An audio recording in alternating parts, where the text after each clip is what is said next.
Well, H, here we go. Another episode of the H&T Cycling Show. Guys, thanks for all the feedback we're getting. It's really, really positive. Philip Mayer, all the way far, far away. We appreciate it. Thank you very much.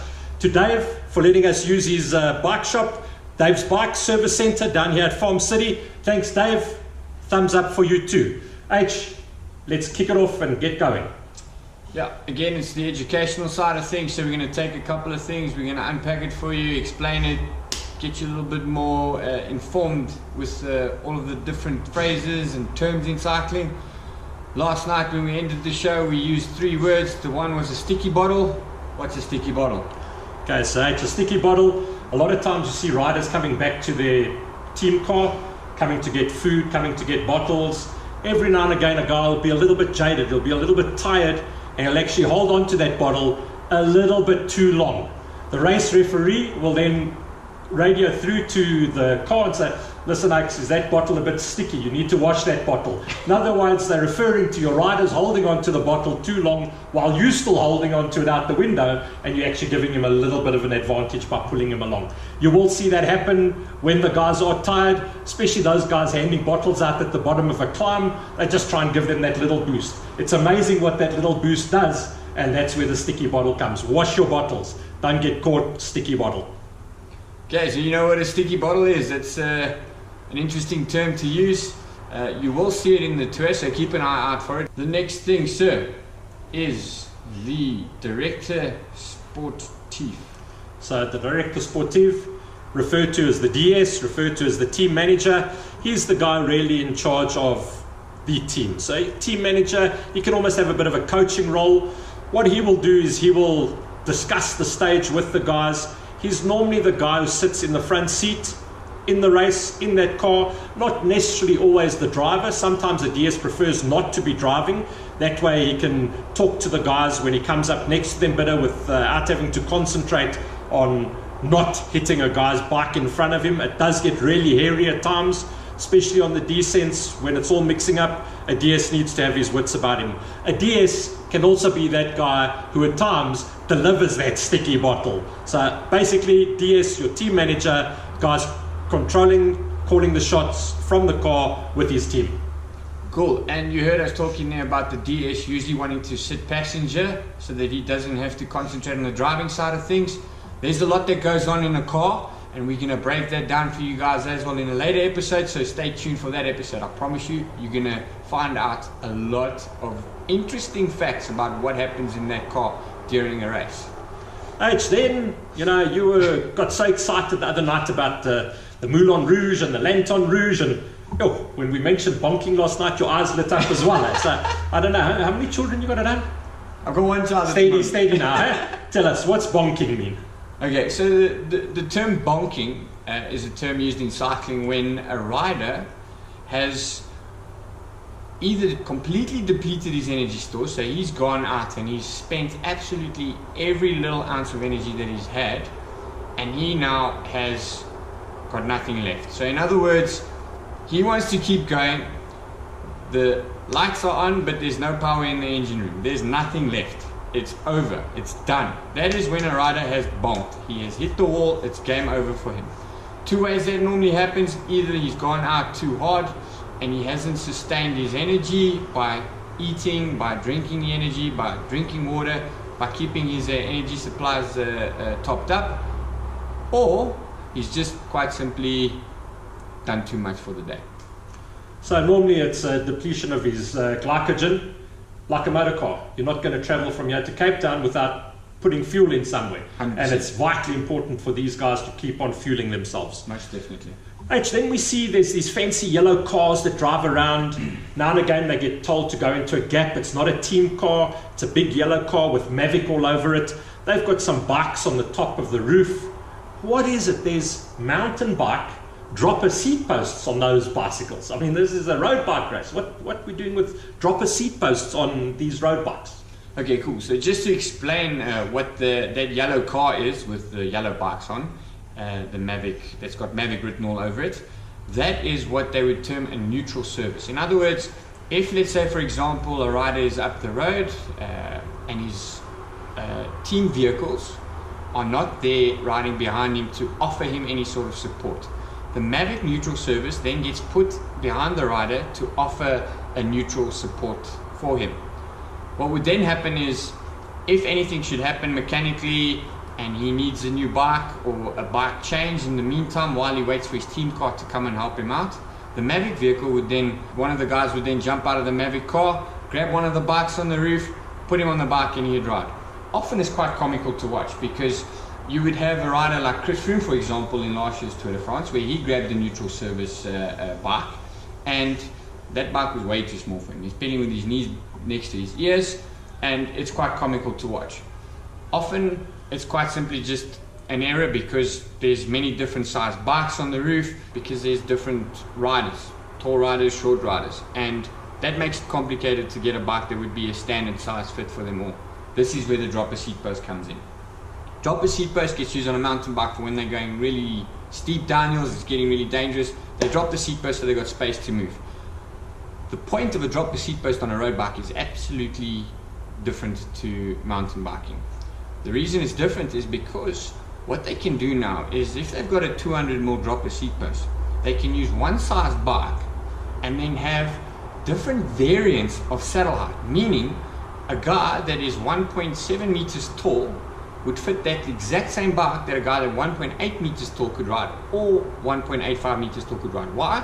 All they would need to do, activate the dropper seat post, press down on it until the saddle is at a height that would be comfortable for them, and they've got the right saddle height, right size bike, easy, way to go. Awesome, yeah, that makes sense. It was it was a bit of a sight last year seeing Froome on that bike, and as you said, you know, knees pedaling up around his ears, and that really looks strange.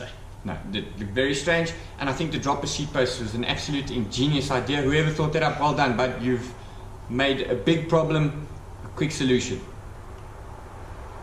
Okay, I had a friend of mine ask me a question today when we were discussing the tour yesterday and the crash with Cavendish, and the first thing he asked me was, he was lying there for 15 or 20 minutes or whatever it is, and then he got up, got on his bike. One of his teammates had stopped, obviously, to check if he was okay. There were medics around there sorting him out, and after that period of time, got on his bike and his teammate helped him across the line. Why would he even do that? He's now lost 15, 20, 30 minutes on the time. Is he outside the time limit? And what's the point of that if he's crashed and he's hurt? Why didn't he just get an ambulance and go to the hospital? Okay, it's because those sprints are so hectic. A couple of years ago, they used to have a rule, 1K rule they called it. They now changed it to a 3K rule. So he crashed within the last 3Ks of the race. Thomas crashed earlier, also within the last 3Ks of the race. He also lost time, but it didn't affect his GC position. Cav would have lay on the tar waiting for medical to assess him. They would have looked at him, they would have checked, okay, nothing's really broken. Obviously, if there was a broken bone or the guy wasn't in a position to get back onto his bike, it would have been over, Cadova, ambulance, B-bar, and off we go to the hospital. Yeah. With Cav, in this situation, he wasn't in a state where he actually needed to be transported to the finish in the ambulance. So what they do is they check him out, he says he's fine. By him getting back onto his bike and actually physically cycling over that finish line, he gets the bunch time, which is the rule in the last 3Ks, and by crossing that finish line, if everything checks out to be all right, we know with Cav, he went to hospital, he then got a second opinion, broken shoulder blade. He was not able to start this morning. If there was no shoulder blade issue and everything was right, because he crossed the finish line, he would have been able to start the stage again today, irrespective, finishing 15, 20 an hour afterwards, because he crashed within that last 3Ks. So there you go, a nice rule just to protect the riders that have crashed, give them the opportunity to actually take their time, assess the damage that's happening there. If they take a half an hour or an hour to sort themselves out, get back on the bike, get across the line, give themselves an opportunity to carry on with the tour. Another thing, the tour is such a massive race that often riders will literally turn themselves inside out, or Cav would probably even have ridden over the line with a broken bone to that extent, because that's how badly these guys want to complete this tour. Absolutely. So another little bit of educational aspect that we're going to move to now is I'm looking there, and Chris Froome, the previous winner, but the cars that are following the riders, they don't seem to be in that order of the number system that we spoke about last night, which was the leader of the team gets the number that ends with a 1, so Chris gets 1 because he's number 1, previous winner. The next rider, leader team, would have number 11 and 21 and so on and so forth. However, the convoy doesn't follow that same sort of rule. What's the deal with that, and how do they determine which car rides where for the team? Okay, nice. So you're going to have 21 teams in the race. Each team will have 2 vehicles. You'll 44 have, cars. So 44. Which school did you go to? 21 plus 21 is 42. Sorry, 42 plus the 2 motor vehicles, 44 cars. What? So the teams each have 2 vehicles in the team. On the first day, the first stage, before they start the first stage, they normally have a lucky draw. That's always, I love doing those things with connoisseurs, because if you're clever enough, it's not very often that I don't get at least the one in the first 3. But you just got to watch the little balls and know what you're doing. It's a little bit of magic every now and again. But yeah, it'll be a lucky draw. Each director sportif will draw a number out of a hat, and Team Sky may draw number 21. That means for the first day of the race, their car will be the 21st car in the convoy. Their second car will be the 42nd car in the convoy. So once we have GC established after the first stage, they then work the car order number according to GC. So at the moment, Chris Froome is lying first on GC.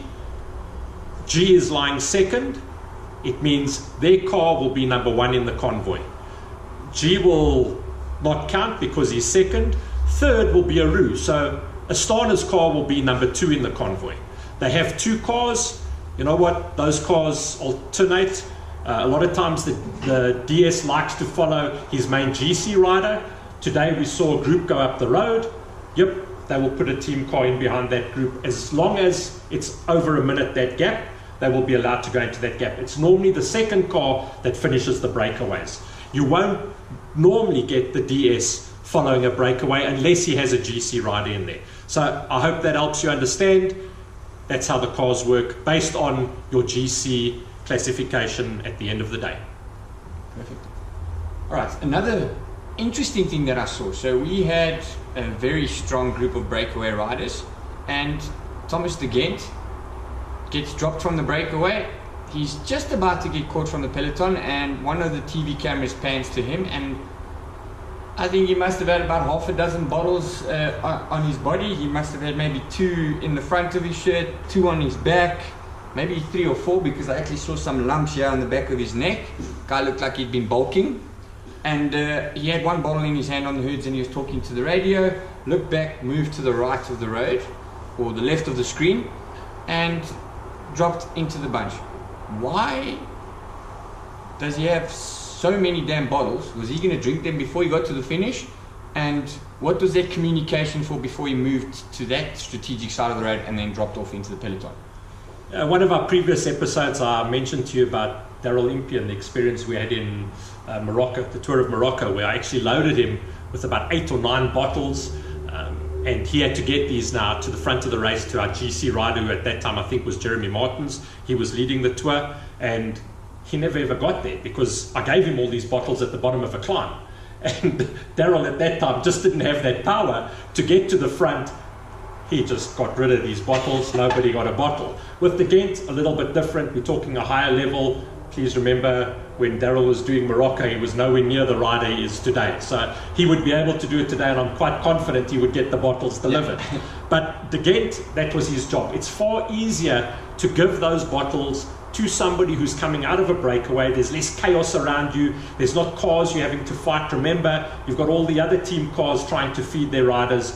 What a way to do it. Give it to a guy on his own. Let him load up with bottles. As he filters back into that group, let him give the bottles to his teammates. It's easy. There's no pressure. He's not having to play the role of a proper domestique.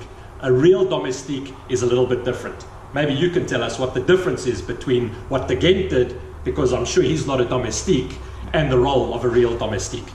Okay, so the role of a real domestique is actually quite an important role, and a domestique is not necessarily the weakest rider on the team either. So a domestique actually needs to be pretty strong. what would happen with the domestique is a leader, for example, 40k from the finish would radio in, say he needs another energy drink and another water drink and possibly a gel or a bar. What the domestique would then do, his job, would be to then drop through the back of the peloton, wait for the team car to make his way through the convoy, depending on where he is positioned. So obviously if he's positioned in position 10, position 9, position 11, position 15, that takes a while for the cars to get there. Remembering that he's not the only one that's going back to get bottles. You've got 5, 6, 7, 8, 9 different teams at any given time that have given that order to go back and get some refreshments for the riders on the front. What would happen, he filters back, eventually the car gets to him, and now he must load. He loads anywhere from 6 to 15 bottles to get to the team in the front. Water bottles, energy bars, gels, whatever he can pack in his shirt to get enough refreshments to make sure that the guys on the front have enough. After that, he's now loaded 15 kilos extra, and now he's got to make his way through the bunch. So he goes through the bunch, 15 kilos heavier, gets to the front, and then starts redistributing all those bottles to the guys. So that's the role of the domestique. Our domestique has just arrived with some water bottles. Thanks, sir. It's all right, thanks. It's okay. You can go back to the back of the bunch now, please. We'll call you later. Okay, so he's taken a while to get here. We thought he'd be a bit quicker. He's got no convoy to get through. He seems to be a bit slow. Yeah. He wouldn't make it as a good domestique. And my one bottle's warm Half and the empty. other one's half empty. So, but thanks, Dave. Yeah, actually, that's a great explanation. And like you said, they're not necessarily the weakest. They really got to be strong, these guys, to do that job. Remembering they're doing it day in and day out. It's not a one-off thing when the leader snaps his fingers or, guys, I'm a bit thirsty, I need something to nibble on or something to just, get this dryness out my throat. Domestique, off he goes to the back and he does it. Tomorrow we're going to look at team leader and a GC rider. Are they necessarily the same person? Do they have to be the same person in the team? And you're going to let us know how that all works tomorrow. perfect. That's what we're going to do. We've got the question of if the guy's riding the number 1, he's the team leader. Does he have to be a GC rider? We'll find out tomorrow.